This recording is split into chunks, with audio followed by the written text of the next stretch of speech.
Students, welcome to my YouTube channel. I am Raminder. आज हम करेंगे एक्सरसाइज नंबर 3.2 का second question.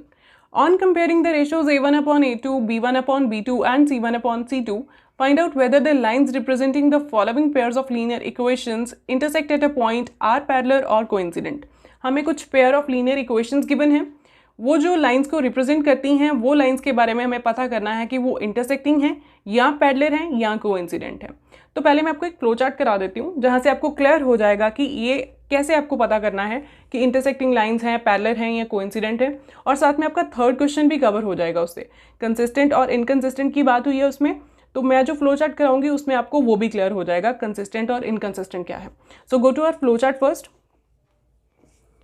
these are the equations, pair of linear equations है हमारे पास। a1x plus b1y plus c1 is equal to 0, a2x plus b2y plus c2 is equal to 0। Means कुछ भी इस तरह की इक्वेशंस होंगी, 2x plus 3y plus 5 is equal to 0 और दूसरी भी कुछ ना कुछ ऐसे इक्वेशन होगी। सो ये जो पेयर ऑफ लीनियर इक्वेशंस हैं ये दो टाइप की हो सकती हैं, या तो फिर कंसिस्टेंट और इनकंसिस्टेंट। अब ये क्या चीज़ है कंसिस्टेंट और इनकंसिस्टेंट? कंसिस्टेंट का मतलब होता है जिनका कोई ना कोई सॉल्यूशन होता है, हैज़ अ सॉल्यूशन, फाइन। और इनकंसिस्टेंट है जिनका कोई सॉल्यूशन नहीं है, हैज़ नो सॉल्यूशन, फाइन। तो जिनका सॉल्यूशन होता है वो दो तरह का सॉल्यूशन हो सकता है, या तो फिर यूनिक सॉल्यूशन या फिर बहुत सारे, मोर देन वन सॉल्यूशंस, ठीक है। तो टाइप ऑफ सॉल्यूशन इसमें कंसिस्टेंट में कैसा हो सकता है? Type of solution it will be unique solution और दूसरा इनफाइनाइटली मैनी सॉल्यूशंस और infinite number of solutions, fine. तो सॉल्यूशन वाले पार्ट में दो कैटेगरीज हो गई, या तो यूनिक सॉल्यूशन होगा या फिर इनफाइनाइट सॉल्यूशन होगा। और जो नो सॉल्यूशन है, इनकंसिस्टेंट है, उसमें तो कोई सॉल्यूशन ही नहीं है, तो कोई टाइप नहीं है उसमें, ठीक है।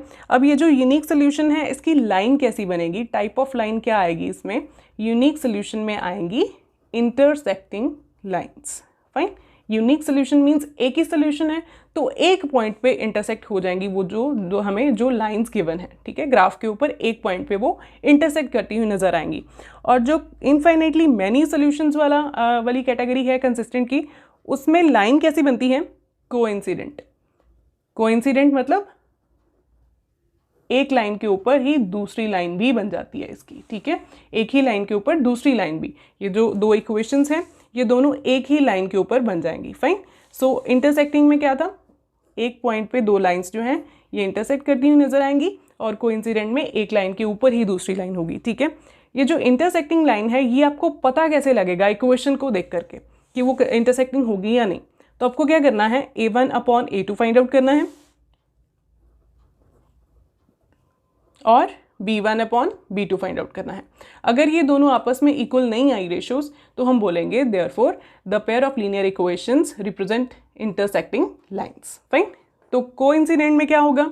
कोइंसिडेंट में ये जो रेशियोज हैं a1/a2, b1/b2 एंड c1/c2, ये तीनों ही रेशियोज आपस में इक्वल आएंगी, फाइन। ये तीनों रेशियोज आपस में बिल्कुल सेम आएंगी, जैसे 1/2, 1/2 और 1/2, ठीक है।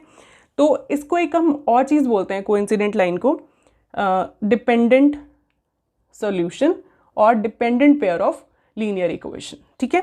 तो इसको आप थोड़ा सा याद रखना क्योंकि पेपर में कभी कभी पूछ लेते हैं डिपेंडेंट कौन सा पेयर ऑफ लीनियर इक्वेशन बनता है। सो जो कोइंसिडेंट बनेगा वो डिपेंडेंट होगा, फाइन।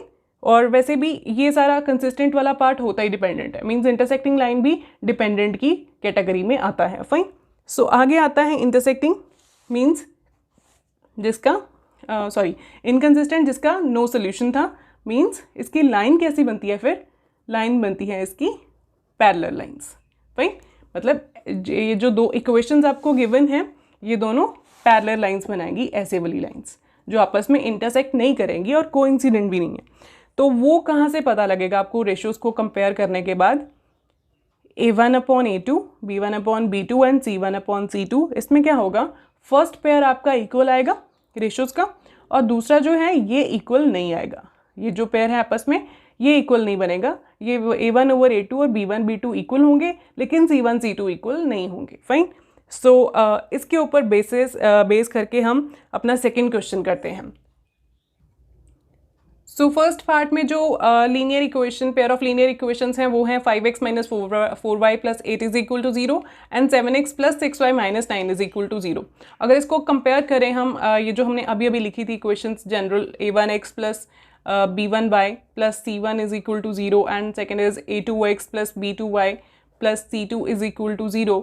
तो यहाँ से a1 बन रहा है हमारा 5 मीन्स फर्स्ट इक्वेशन का x का कोफिशिएंट, और b1 बन रहा है हमारा -4 है ना, y का कोफिशिएंट विच इज़ -4 है, और c1 बन रहा है 8, ठीक है, constant.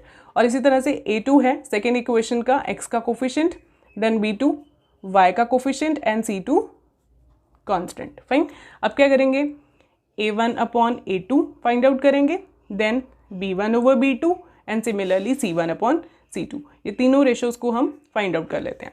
a1 upon a2 is 5 upon 7, no cutting possible है।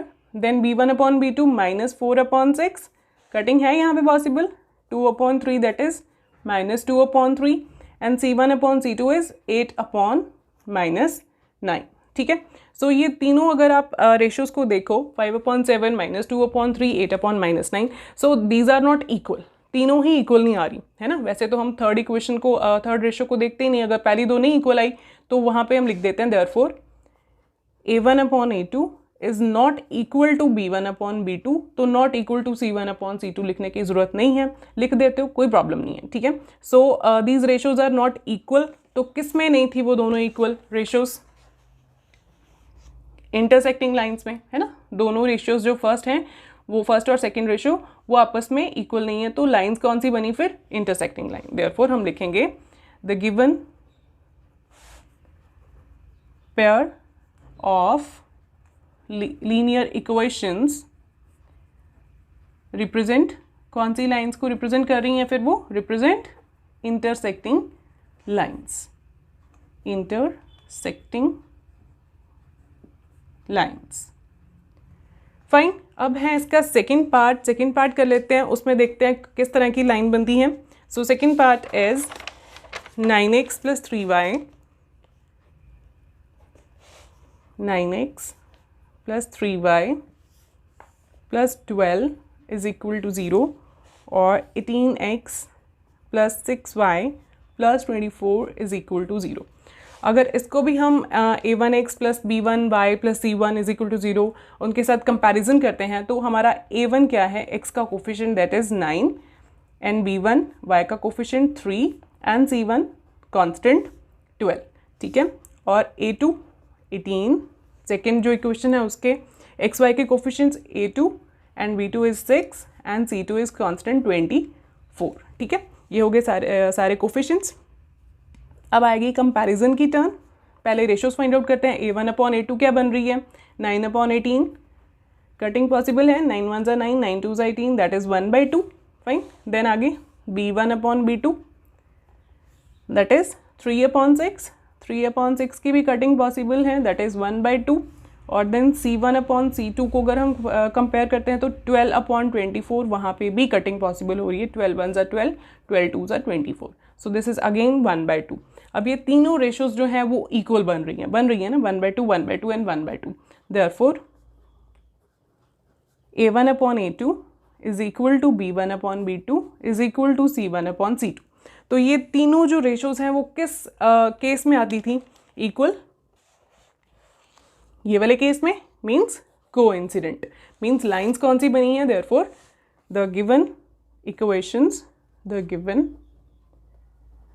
Pair of linear equations represent coincident lines.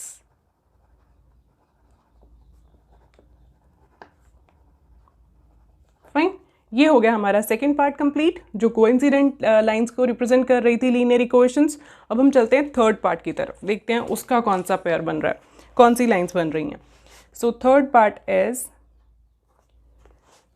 6x minus 3y plus 10 is equal to 0, 2x minus y plus 9 is equal to 0।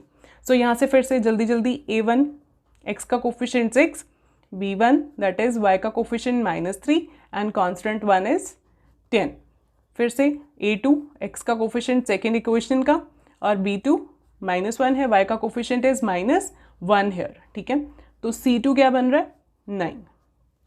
अब comparison करें, पहले ratios को लिख लेते हैं कि ratios क्या बन रही हैं। a1/a2 is 6/2, that is cutting करके ये बन गया 3, और b1/b2 क्या बन रहा है देखिए -3/-1 है ना, तो ये भी माइनस और माइनस कट गए, ये बन गया 3। सो c1/c2 क्या बन रहा है 10/9, इनकी कोई कटिंग नहीं है पॉसिबल। सो हम यहाँ से देख रहे हैं कि a1/a2 और b1/b2 जो हैं वो इक्वल आ रहे हैं, therefore a1/a2 is equal to b1/b2, लेकिन जो c1/c2 है वो इक्वल नहीं बन रहा है इनके। देयरफॉर कौन सा केस था ये नो सोल्यूशन वाला, पैरेलल लाइन वाला केस था, है ना। देखिए a1/a2 equal to b1/b2 not equal to c1/c2, कौन सी पेयर थी ये, कौन सी लाइन थी, पैरेलल लाइन, ठीक है। देयरफॉर हम फिर से वही लाइन लिखेंगे, एंडिंग लाइन हमारी, the given pair of linear equations represent parallel lines। Means जब हम इनको ग्राफ पे प्लॉट करने की ड्रॉ करने की कोशिश करेंगे ये वाली इक्वेशंस को, तो ये करेंगी रिप्रेजेंट पैरेलल लाइंस को। That is this is the second question. अगर आपको कुछ कन्फ्यूजन है, डाउट्स हैं, तो प्लीज़ कमेंट सेक्शन में लिख दीजिए, और साथ ही मेरे चैनल को लाइक और सब्सक्राइब करना मत भूलना, और साथ में बेल आइकन को भी प्रेस कर दीजिए सो दैट आपको मेरी वीडियोस टाइम पर मिलती रहें। Thank you students.